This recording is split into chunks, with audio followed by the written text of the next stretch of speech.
আন্দোলন বের হয় 18 জুলাই। মানিকগঞ্জ জেলায় আমি একাই মেয়ে, আমি আহত হয়েছিলাম। মানিকগঞ্জ জেলার ভিতরে আমি খুব গুরুতর ভাবে আহত হই। আমাকে একদম না দুইবার অ্যাটাক করা হয়েছিল।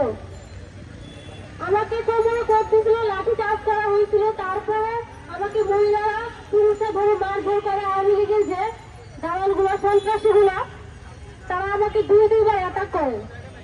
আমি আহত অবস্থায় আমি ফার্মেসিতে পর্যন্ত আমি কোনো পাই নাই।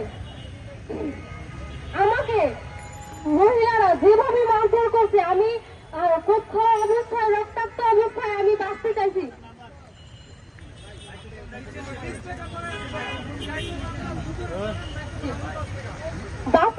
আমাকে আমি কান্না করছি, আমাকে ছাড়ে নাই, ছাড়া দেওয়া হয় নাই। কারো মাধ্যমে আমি জোর দিয়ে